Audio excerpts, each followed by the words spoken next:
दोस्तों, आज मैं अपना लेक्चर शुरू करूं उससे पहले कुछ शब्द मैं आप लोगों के सामने रखता हूं। रिसेंटली बांग्लादेश के अंदर जो कुछ भी हुआ है उसमें कहीं ना कहीं यूएसए रेस्पॉन्सिबल है, क्योंकि यूएसए ने डिमांड की थी कि हमें ये आइलैंड चाहिए। बांग्लादेश के मना करने के बाद ये सब कुछ तख्ता पलट जो है वहां पर देखने को मिला है। ईरान के हालात शुरुआत में बहुत अच्छे थे। जब ब्रिटेन ने ईरान के अंदर तेल जो कुएं थे उनके ऊपर कब्जा करना शुरू किया, या हम लोग कहें कि वहां पर ऑयल प्रोडक्शन जो है वो साथ में करना शुरू किया, तो शुरुआत में बहुत अच्छा चल रहा था। लेकिन ईरान के अंदर तख्ता पलट करने की सबसे पहली घटना अंतर्राष्ट्रीय स्तर पर, इंटरनेशनल लेवल पर, जब यूएस ने इंटरवेंशन करके की थी, वो पहली घटना थी। पहला देश ईरान ही था। तो आखिरकार ईरान और यूएस के बीच में क्या कॉन्फ्लिक्ट है? यूएसए ने क्यों सैंक्शंस लगाए कि कोई भी ईरान से व्यापार नहीं करेगा? अगर कोई भी व्यापार करता है, ट्रेड करता है विद ईरान, तो फिर यूएसए जो है उसके साथ में ट्रेड नहीं करेगा। जो न्यूक्लियर पैक्ट था, जो कि यूरोप यानी कि यूरोपियन यूनियन और ईरान के बीच में चल रहा था, उससे बड़ा एग्रेसिव था यूएसए। सब कुछ खत्म कर दिया गया।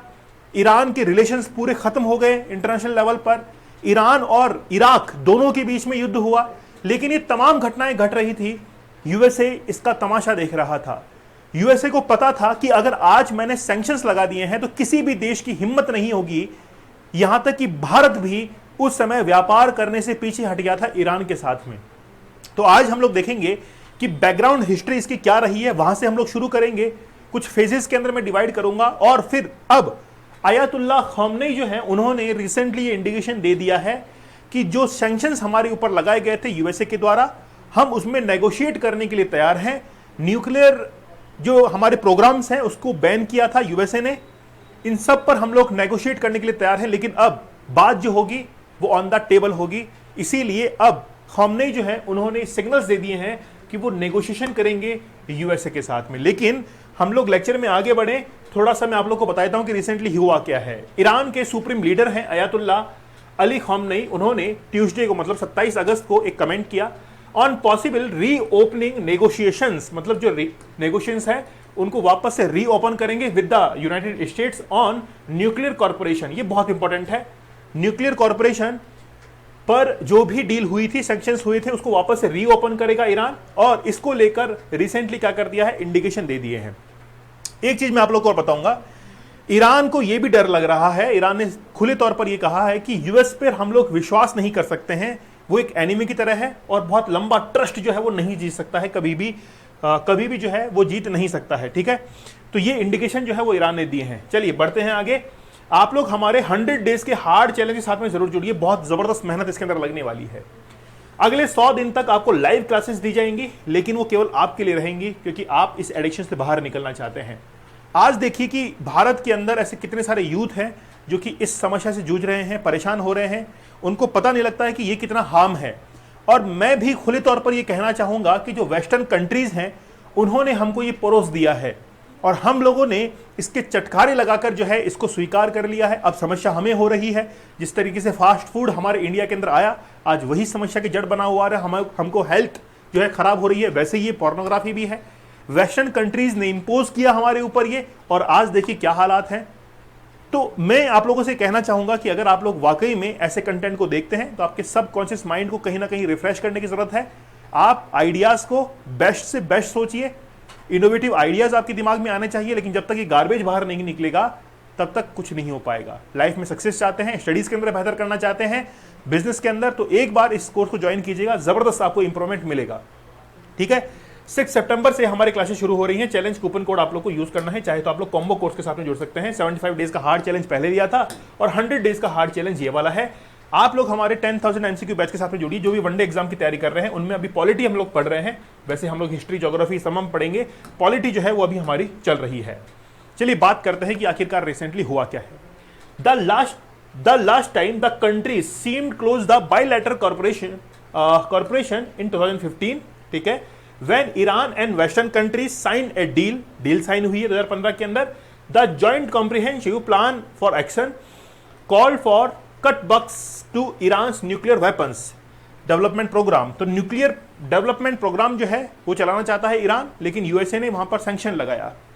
ईरान देखिए, कोई भी न्यूक्लियर वेपन है उसको डेवलप करने के लिए जो यूरेनियम होता है 235, उसका जो एटॉमिक नंबर है वो 92 होता है और एटॉमिक जो वेट है वो 235 होता है।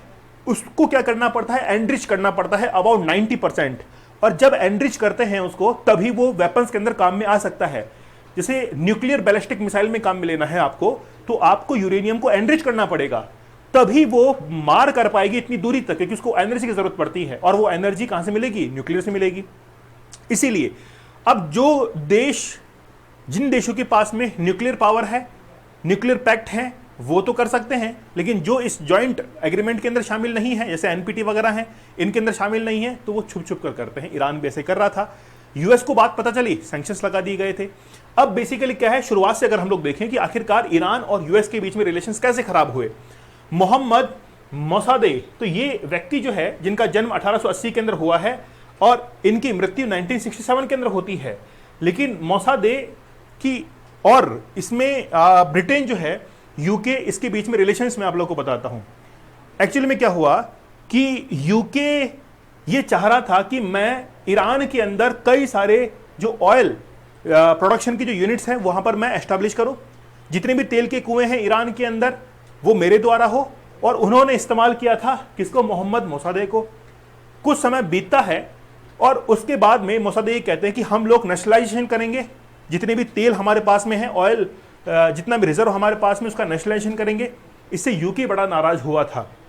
जैसे यूके नाराज होता है उसके बाद में फिर नेशनलाइजेशन की बात को लेकर, अब इसमें क्या हुआ था, लिखा हुआ है nationalisation the huge British oil holding in Iran and premier of 1951 to 1953 almost succeeded in deposing the shah. Basically क्या है कि वैसे तो यूएस ये चाहता था, यूके ये चाहता था कि ये कठपुतली बन के रहें, पपेट बन के रहें, लेकिन जैसे ही नेशनलाइजेशन करना शुरू किया उसके बाद में बड़ी प्रॉब्लम जो है वो होना शुरू हो गई। उनको लगता था कि अब ये तेल हमारे हाथ से निकल रहा है, कुछ करना पड़ेगा। उन्होंने क्या किया, तख्ता पलट कर दिया वहां पर कि भाई यहां पर जो है वो अब सरकार 1962 के अंदर अब सरकार को बदलना पड़ेगा, ये व्यक्ति हमारी बात नहीं मान रहा है, दूसरा पपेट लाके बैठाना पड़ेगा, और दूसरा पपेट बनाया गया। रजा पहलवी जो है वो अब नया पपेट बनने को तैयार था। रजा पहलवी को ये पता लग गया था कि यूएस और यूके की मुझे बात माननी पड़ेगी, बात मानी भी गई, लेकिन साथ ही के अंदर वहां के जो लोग थे वो विरोध करने पे आ गए कि हमारे जो ऑयल रिजर्व हैं इनके ऊपर ये यूएस और यूके जो है वो कैसे कब्जा कर सकते हैं। लोगों को शांत कराने के लिए क्या किया गया, सावक, देखिए ये एक बेसिकली ऑर्गेनाइजेशन, एक एजेंसी जो है वो बनाई गई, इसका नाम था सावक। और ये सावक जो था वो पहलवी के द्वारा ही बनाया गया था ताकि वहां के लोग जो है उनको कंट्रोल कर सके। लेकिन अब लोग जो है वो अनकंट्रोल होना शुरू हुए। साथ ही में एक घटना और घट गई।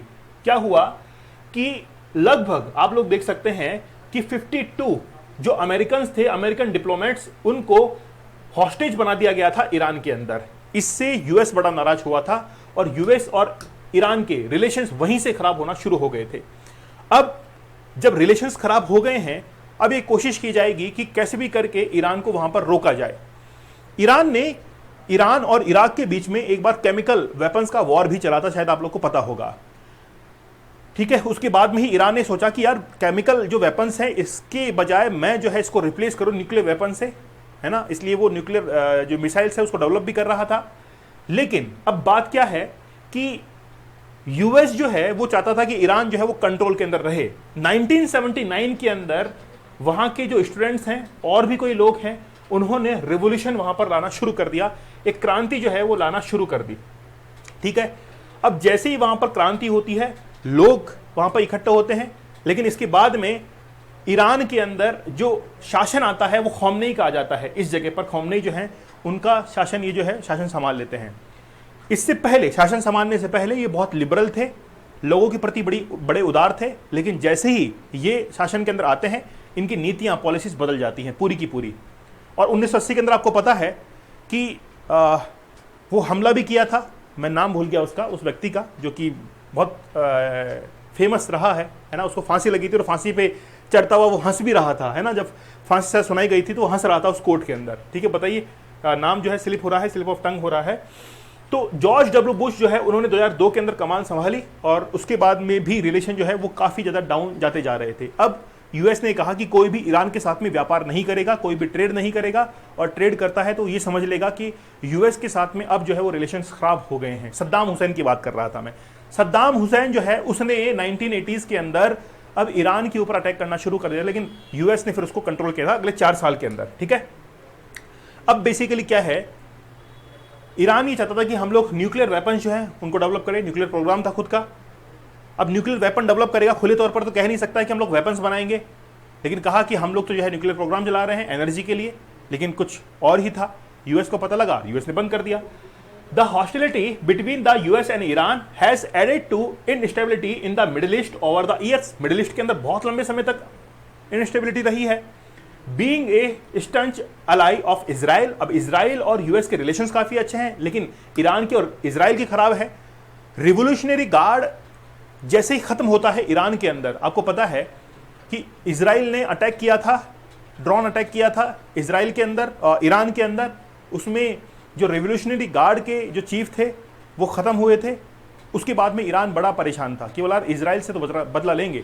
और आज आप लोग देखते हैं कि ईरान ने इजराइल से बदला लेने के लिए बहुत सारे ग्रुप, जैसे हिजबुल्लाह को खड़ा किया, हमास को खड़ा किया, ठीक है, और इसके साथ में ही यमन के अंदर खड़ा कर दिया, है ना। तो इतने सारे जो रिवोल्यूशनरी गार्ड जो थे वो उनको हेल्प करते थे, इतने सारे ग्रुप जो खड़े किए गए थे वो केवल इजराइल से बदला लेने के लिए ही खड़े किए गए थे। और अब जो है इन्होंने क्या कहा, एक नाम दिया है इजराइल और यूएस को। तो यूएस जो है वो है ग्रेट शैतान और इजराइल जो है वो लिटिल शैतान है। तो शैतान का नाम जो है वो कहा गया है ईरान के द्वारा।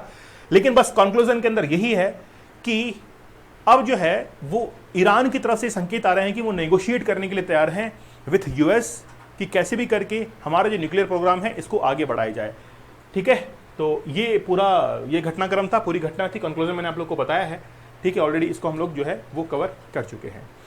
तो अब देखते हैं क्या होता है कि क्या वाकई में जो सैंक्शंस हैं वो हटते हैं।